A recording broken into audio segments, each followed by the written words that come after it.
recognize and support the AMA's position in this agreement? One of the things, and the answer is yes. And so one of the things that we asked Judge Simon for was to have a fairness hearing. A fairness hearing means that there will be an opportunity for the public to weigh in on the settlement agreement, whether or not they think it's good, whether or not they think it's not good. The judge has not set the date yet for the fairness hearing because he wants us to do this mediated process first. I anticipate that the fairness hearing will happen in May and maybe early June, but I think it's probably going to be May because it's going to be on a very fast timeline. And so that will be the next step and the next opportunity for a broad-based community to come in and talk about what needs to change within Portland Police Bureau. Yes, sir. Where would that, you said it'd be a settlement for like $26 million. Where would that money be coming from? Were it awarded to the police department? Who's paying for that? And so, so it's not awarded to the police department. What happened is the previous mayor put together a funding package. And where does the money come from? It comes from the city's general fund. How did he get the money in the general fund was by increasing the phone tax on home phone lines. So people who have landlines, people who have Frontier and Century Link are now going to be paying a little bit more for their phone service. And that's going to generate, they're anticipating somewhere between $2 and $3 million per year, and the rest of it will come out of the general fund. So at a time when the city's general fund is facing a $25 million deficit, we're going to have to find money to put into these reform efforts. The question is, they considered what that tax itself does, because who uses a landline in today's day and age? It's not the younger people. It's mostly and those with extremely low incomes who can't afford a cellular phone. And so when I was at the city council testifying in opposition to them raising the fee, those were the exact words that I used, yes. And you know what they said? They said, well, this just equalizes the taxes, because right now people with cell phones are paying a higher rate of tax to the city, and this will just equalize the taxes. So that was their response. Other questions? So who's the mediator of this process? Judge DeMunis, former Oregon Supreme Court Justice, and I'm happy to say that he was one of the 3 names that AMA submitted, and all the parties agreed to that. So, and I think he'll be good. Would the result of the mediation be a mediation agreement, or would it be the actual settlement, and how binding is the result of the mediation? Because my understanding is just, you coming together and agreeing, but. So the settlement, the mediation process, neither the Portland Police Association nor the AMA will have the ability to stop it because we're not the primary, we don't have primary standing in front of the federal court. It is the Department of Justice, Civil Rights Division, and the City of Portland that really are the top players in this process. And so the mediation is supposed to convince us to see if it's possible for the police union, the City of Portland, the Department of Justice, and the AMA coalition to be able to come together and agree on all the elements of the settlement. It is not humanly possible for that to happen, but I am appreciative that we are at the table because I believe the difference between the investigation and the settlement agreement is as different as night and day. So if I was trying to fix what the Department of Justice Civil Rights Division found was wrong, my fix would not be what they proposed as a settlement agreement, right? I mean, I wouldn't think that 26 new police officers would be the fix for police violating the community's civil rights. And so, yeah. So is it on the record, or is it just like a confidential process? Well, the mediation process is totally confidential, right? And so I can't tell you what we talk about. I can't tell you if I find new information that I didn't know when I was in the mediation process. I can only talk about the information that is public, right? Because I am part of the negotiation team. So I can only talk about what's public until that process is over. When that process is over and we move into the community fairness hearing, Yes. then it's open. My question was, the original plan with the $26 million to go to the police department, What was the plan again that they were actually going to do with it? And was there a big part of that was going to do a study about what they would do? Or? No, actually, ironically, let's see if I can try to remember. So there would be 3 new investigators hired for the Independent Police Review Division, which isn't independent, which doesn't review the police, and it's pretty much a rubber stamp of whatever the police had said was the story of what happened. But they get 3 new investigators. Portland Police get 26 officers broken down with some in the behavioral health, creating a new behavioral health unit within Portland Police. Some would be IAD investigators. Some would be data folks that would be collecting the data and making sure that all the data that's required is collected and it's distributed to the appropriate folks. And so it appears to be more top heavy than having any impact on the street. Can I see your hands? No? Yes, sir. I read the report and it was for the most part about 30, 35 pages, I think, of dealing with how the police deal with people with mental issues. Yes. But it had 2 to 3 pages there, kind of, and it's extraordinary for these reports to throw that in. Yes. About how the police deal with the communities of color, and it kind of had this veiled threat, like we're going to come at you, and I'm wondering if anything, are you looking at that, or how much can you look at it in a way? Well, we absolutely are, and I'll give you one example. So, because this gentleman read the report, he knows that the last 3 pages of the report dealt with what we, the community, asked the DOJ to deal with, which was how police interact in communities of color, right? And so what they acknowledged is that there's a broken relationship between the African American community specifically, but basically through all communities of color in the police. What they said is that one of the things Portland Police could do, and let me say that they said their investigation did not cover race. So even though we invited them out specifically around race, even though when they came, they said we will go wherever the investigation takes us, But not there. But somewhere between that first coming out here when Thomas Perez came out and announced that they were going to do the investigation, and when he came back to announce they had completed the investigation, they changed the focus to mental health. But one of the intriguing things that they recommended was that Portland Police should record all community contacts. And so this is how Portland Police will do it now. You may know that Portland Police collects data on traffic and pedestrian stops. They collect it annually, they release it annually, but only after we bug them for 60 days in order to get it do they actually release it. So what they release is data on the traffic and pedestrian stops. What they don't record at all is what they call community contacts. And community contacts are like this. Hi, what's your name? Hi, good to see you. You live in this neighborhood? Do you mind if I search you? Can I look at your backpack? And so you see police walking up to young people in our community, and what they do is they're asking for permission at the same time their hands are already in their pocket. And young people have stopped and asked, well, what was going on? Why did he search you? Why was it? Oh, they said that somebody had a gun in a backpack that looked like mine.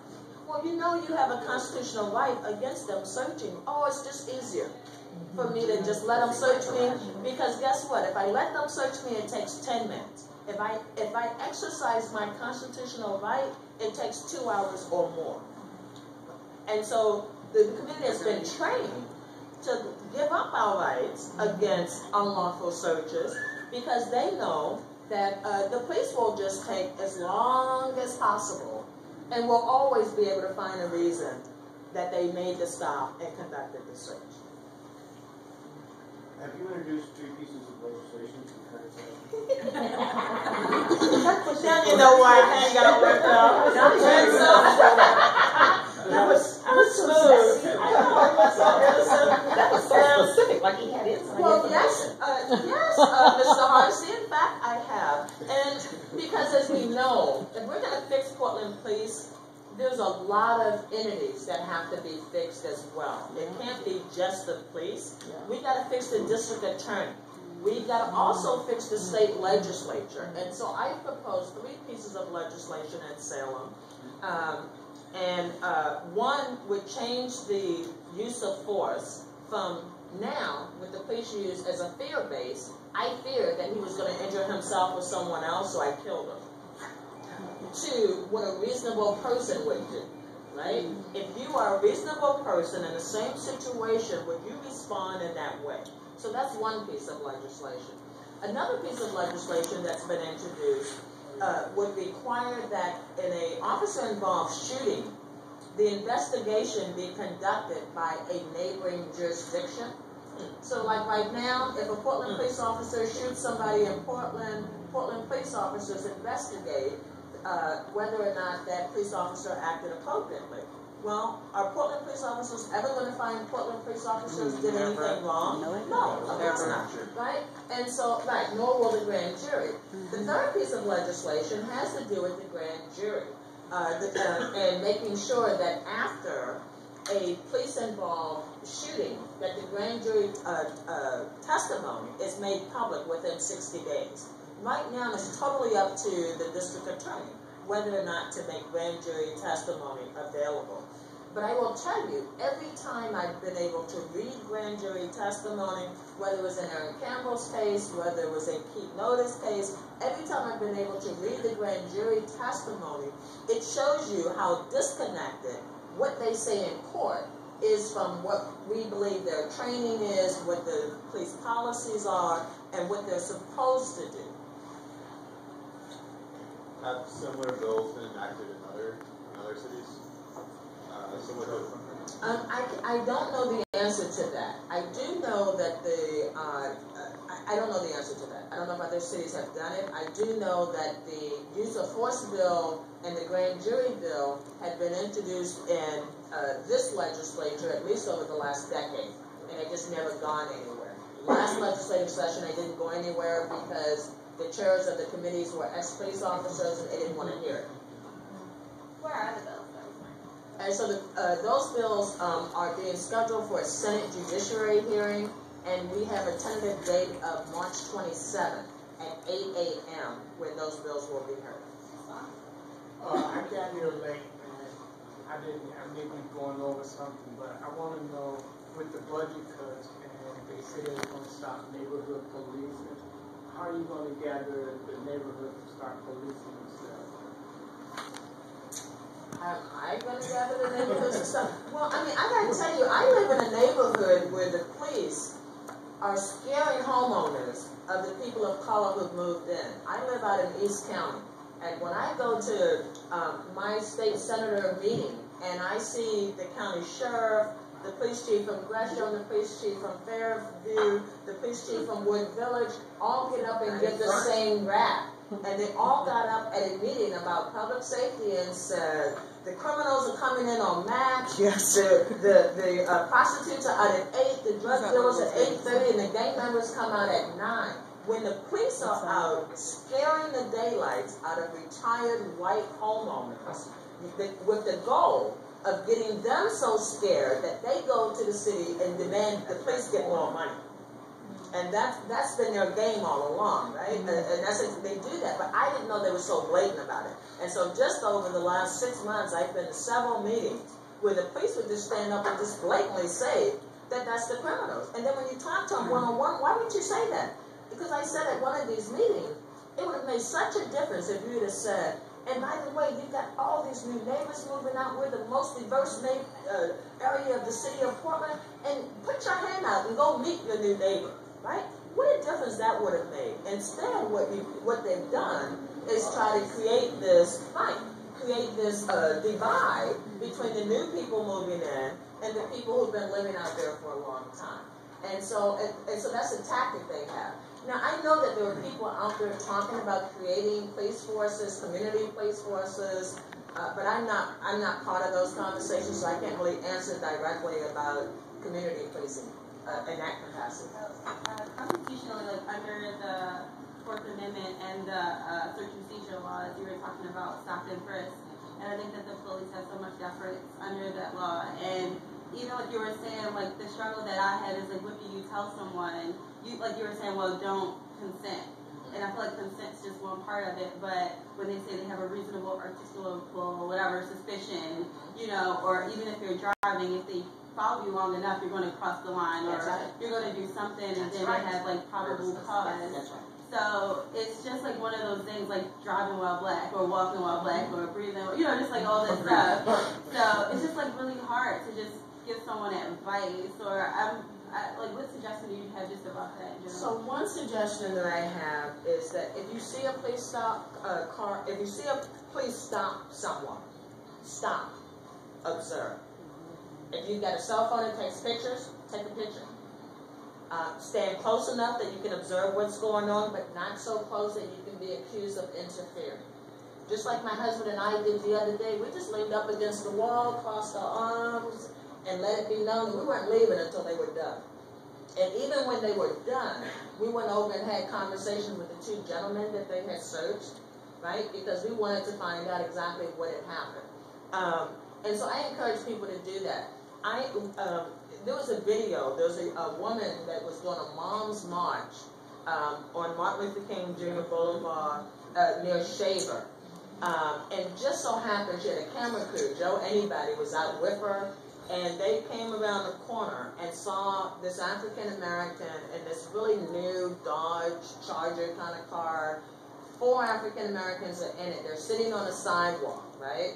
There must have been about 20 police officers, and again, gang enforcement, right? And they're sitting on a sidewalk, and so the gentleman asked them, please don't leave, please stay and bear witness. And they did. They stayed and bear witness to them searching their automobile. People in the apartment complex came out. People had iPads and cell phones and everything, right? And at first, you could see the police when they came around the corner saying, you can't take pictures, you gotta leave, you gotta leave. But once so many people were there with their cameras and their cell phones, there was nothing they could do, right? Because the community was out in force watching this. And so in this particular case, you could hear the man say, well, I was stopped 2 weeks ago by the exact same officers. That stop took me 4.5 hours because I refused consent. This time, the stop took 2.5 hours because they refused consent. And so the retaliation that community members suffer when they know their rights and they stand up for their rights is real, right? And so I tell people to be safe, because it's better for you to go home than it is for you to exert your constitutional rights and be there, right? So I say be polite, be respectful if you're the one being stopped, but get their name, get all the information you can, get names from witnesses that are around, and if you see a stop going on, nothing makes the community member safer than other community members watching when that stop is taking place. Because the stops are quicker, magically, they're quicker, people leave a lot faster. But if you're not watching, really bad things can happen. So you bring up a good point there. It seems like, if we had a clearer sense as a community of who sort of like like if there's a particular area, if there's particular individual policemen that are especially egregious, that we could begin to build some pressure. But I'm wondering, I feel like I don't have a good sense of, like, is it bad to the core? The whole entire police department needs a complete overhaul, or can we start like putting pressure on specific individual policemen?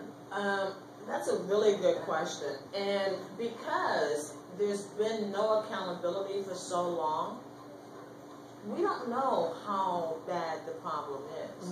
But here's what we know. We know that supervisors protect their underlings. We know that supervisors don't hold their employees accountable for egregious behavior. We do know that some officers, we have a couple of officers they call $1 million officers because they have because of settlements that have been over $1 million because of their egregious behavior. So I think that there's some officers we could name, like there's about 5 that come to mind immediately.